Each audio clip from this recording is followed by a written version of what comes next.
Asante Dan kwa kuja. Asante, I'm happy to be here. Really We're excited. happy for you to be here. Yeah. So first of all, let me say happy belated birthday. Asante. You have reached a monumental age. Milestone. Yes. Milestone age. Milestone age, yes. And while we were talking before we got into studio, you were telling me the way being 40. Can I say that? Yeah. You know, yeah. you're okay. I think I'm Googleable. My age is Googleable, yeah. Okay. Yeah, that you're happy because you've achieved things that you used to dream about. Yeah. And now they're a reality and they bring a particular confidence to you. Yeah. So elaborate that for us. Yeah, I just think that, you know, growing up, you always have an idea of how life should be. I think you always think that, hey, if I press this button, I think this will happen. Yeah. Or if I try this, I think this will happen. And for me, in my life, I've been blessed to have people around me who've shown confidence in the stuff that I've done. And so that's allowed me to try things. I mean, I went to college and had a music career at the same time. My mom didn't like make it difficult. She just said, hey, as long as you don't quit. So just keep going. And that stuff that we did and never quit and just keep doing it, for me got more obvious now in terms of results. I feel now that I know exactly what I'd like to do because I'm confident about it. And also I feel like the opportunity to do even more stuff is much bigger now. Just maybe because I've lost the fear that I used to have. Yeah. That's powerful. Tell us about the musical journey. Were you the only one in your family who had the musical bug? Or No, were there no. others? My mom was a big music fan, big influence on my music. That was back in Kisumu where you grew up? Yeah, yeah, big influence. She had those radios that had the tapes. And she used to play those things every day. My dad is also a very big music fan and he played guitar. And so I picked it up from him as well. In my family, everybody kind of has some musical things. My bro actually played football and was top scorer in the Kenya Premier League in 2015, I think, 2014. So that's your younger brother? That's my younger brother. So we've come from a family that people have been encouraged to try things and do things, and so a lot of us have been in the creative side. And you know, I don't believe that it's coming from nothing. It's coming from somewhere, and it's coming from the opportunity to try, which I think is the greatest privilege ever. And what has made your parents, or what made them so forward to quote unquote allow you guys to be that, you know, creative or explore the arts? Because I mean, back in the day, some parents were like, no, that's not serious. You do that, alafu kwe daktari, ama kwe lawyer. Yeah, I don't know. I think I've never asked them the question in that way. I just think that my parents were intrepid. They were willing also themselves to try. My dad works in the medical field, in a very like specific field also. Okay. So he's one of those guys who's willing to try something very specific. And mom as well, she's a midwife and she's worked all these years as a midwife. But now she's helping to set midwife schools all over Africa. So like now I think she's in another country helping them to set up. So she's got the gene to try things. And both of them did that. And maybe that's why they were very open for us trying different things outside of the normal ones. I don't know if, maybe if you go back then, maybe their parents were the same in that way, that they were open. Because for me, I know I come from Western Kenya, you know, born in Kisumu County. But my father spent majority of his life in Chuka, because his dad worked in Meru. So my dad speaks Kimeru. Fluently. And he went to Chuka Boys, and so he's got that intrepid gene about him as well. And so these are just things that are kind of rolling down, and we are living this less strict. I mean, they're very strict, but they're not strict about the ideas you had about life. They're strict about the routines you had to keep. Right, that's clear. Now, let's take a look at your musical journey. If someone saw one of your videos, I've forgotten the name of this one, but there was someone cooking chapati hapo kando. Ilikuwa ya zamani. Sana sana. Yeah, unakumbuka? Yeah. And then you're there with your oversized coat, you know, like before money oshe kidogo pesa, unajua? You know, oversized coat, and you had your big, you know, eyewear, and you're shy. Even in the music video, you're shy, but it had heart. Yeah. it had a message, it had a tune. It was Yeah. very, like, it was keenly produced, Yeah. if I may say. That's it. So one of the influences, or let me say one of the person that you mentioned that supported you was Waire. Yeah. When you got into the scene. Yeah. So tell us your journey through, I'm shy, but I want to sing. I'm shy, but we're going to do music. Yeah, I was, so the song you're talking about is called Sana Sana. Yes, Sana Sana. A long time ago, I was a teenager. Yeah. Then, you know, I always thought that Kenya music had a distinct identity. I always felt that it was in the writing and it was in the melody. I always felt that. When I started out in the music industry, nobody was really thinking about that because the industry was where the groove was more important. So it was about the big beats. So I was interested in making something different, and I worked to try and achieve that. Of the many people that I met, Waire is the one who actually, I would say Waire discovers me because he gives me my first real professional recording chance. I've been recording before, but I'd say like, you know, semi-pro. I would say it was like a professional studio until I meet Waire. And I meet Waire on the road. This is the humility of the man. Okay. I was walking on the road. Yeah. Necessary Noise. The album has just come out. They're really big. I'm a teenager. I'm in high school.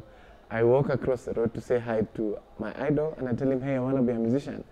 And he says, oh, do you have any songs? I say, yeah, I have one or two. And he gives me his number. And he says, you call me and come to the studio. Wow, just like that. Yeah, that's how. He gave you his number. He gave me his number, yeah. Okay. And by the way, for context, the other Necessary Noise guys just passed. They didn't stop. Yeah, to show not the humility, like this was actually destined. No, but why they stopped? And it was something about that moment. It was on a public road. He just said, there's something about you, I think I want to work on it. And so we recorded something with him. And that put me on the path. If he didn't stop that day, I probably don't start recording. So it's one of those things. And he's a person that has taught me so much about the industry that I really admire. I think Waire is one of the best we've ever produced, and I hope that one day we give him the flowers that he deserves. Most definitely. Yeah. So where did the name Cheesy come from? I came from high school. So I was, in high school, I was a sports person. Very, very distinguished sports person, but I was also really good in class. And so my classmate, who's now a doctor, Dr. Jones Mureithi, is the one who said, this guy is crazy, so uni cheesy. And so then it just stuck from back then. And I don't know how it kind of transposed from But why were they saying, why did he say you're crazy though? Because it wasn't, because to have the skills and the performance in the two areas wasn't a normal thing. So he considered that this was, I think it's normal, but for him it was not.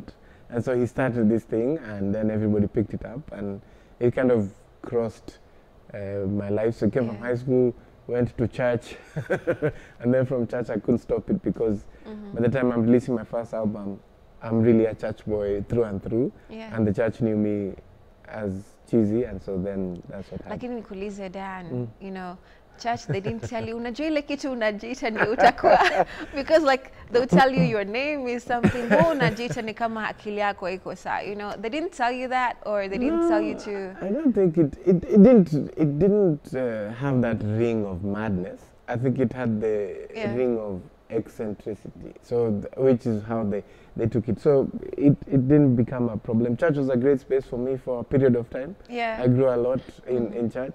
Made a lot of good music, Mavuno Worship Project, many other things, worked with a lot of great artists and people. Kanji Mbugwa, I love him. And then, you know, it was time to leave. And so when it was time to leave, I also dropped the name.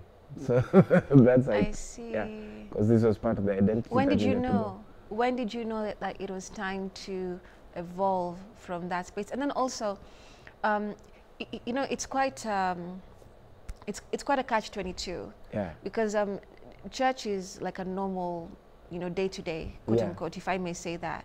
And then you're saying to leave that space because it was part of you and your art and your normal life for a long time. So how do you transition from normalcy, if, quote unquote, if you know, if you understand me, and then now say, okay, I know this is time for a different thing. I mean, it was hard.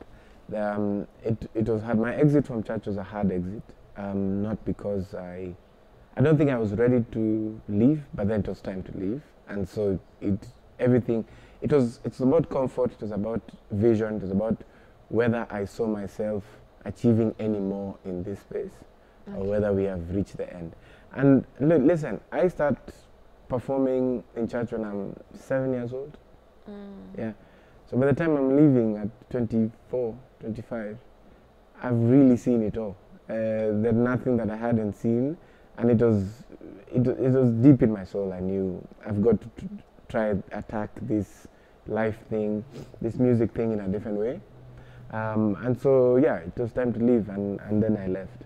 I still am very much a church boy though, because if you see, I'm always keeping tabs on church because I love them, and I still care about them. I still care about the church. Yeah. I just also think it's time to fix some of the issues that we were facing when we were there. But you know, I'm grateful for my time that I was in church.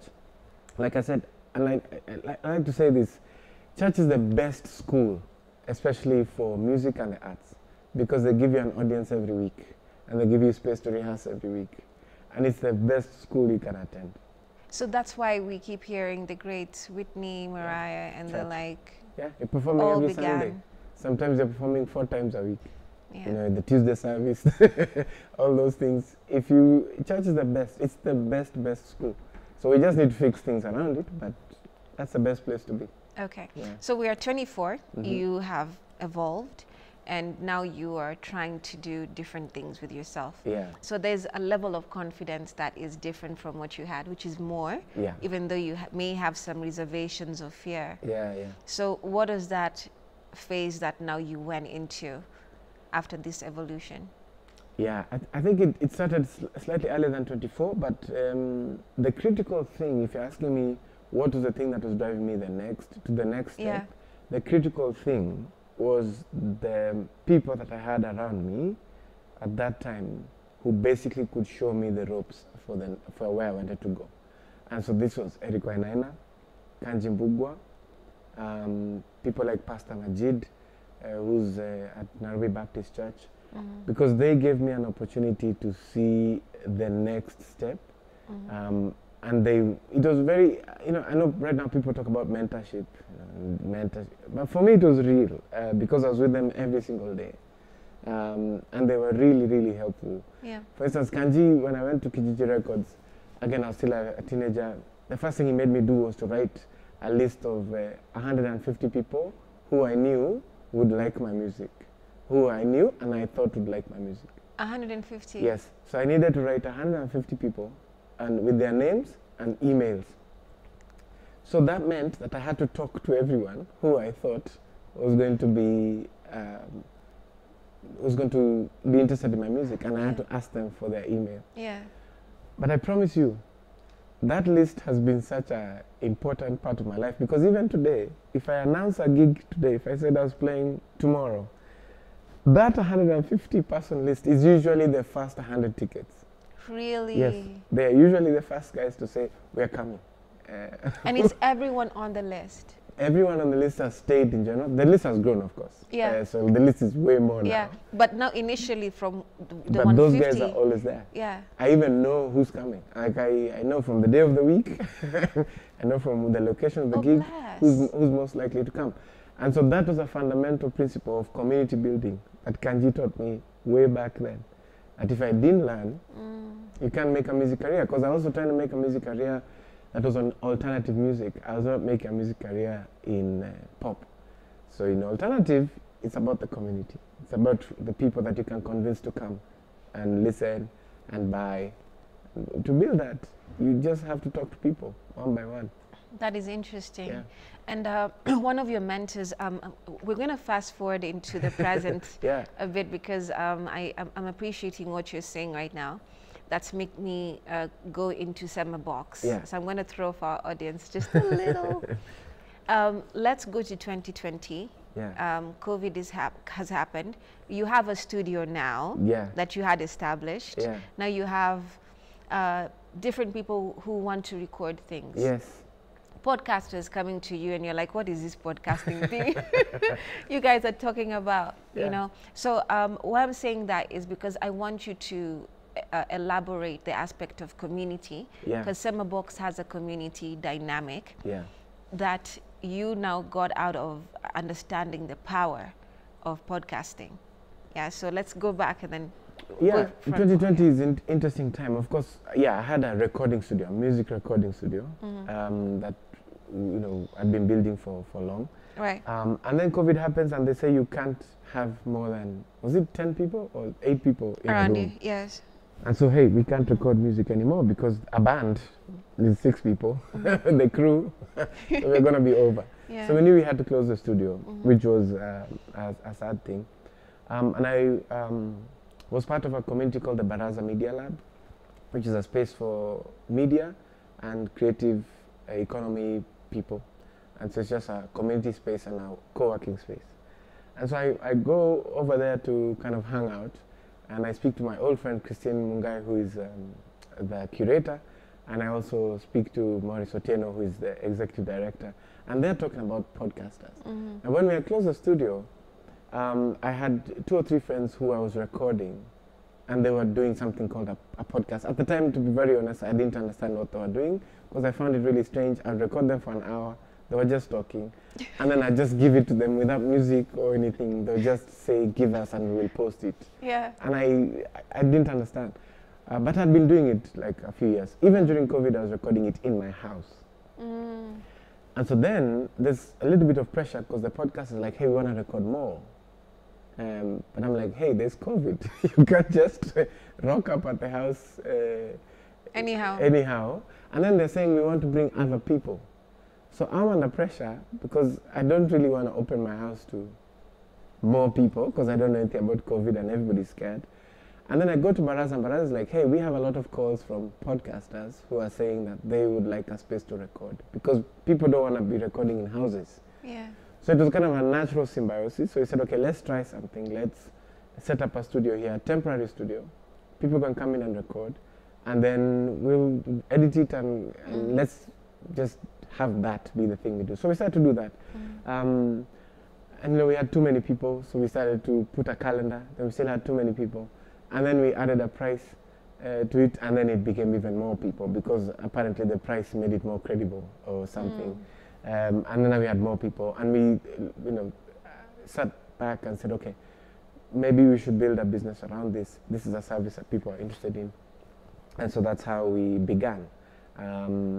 And then along the way, we've been lucky to find good creators that we are happy to work with, and we've rolled with it. And that's the community. Yeah, and so because we always focused in solving a problem for the community. Then the price didn't matter, because we wanted to, people wanted to record and tell their story, and we knew that that's what they wanted. And so we kept making it possible for them to do that, and that community grew, and they kept coming back, and that community has built Summerbox, and now Summerbox is finding ways to plow back into the community. I see. All right, Dad, we're taking a short break. We'll be back with more of this conversation. Do stay with us.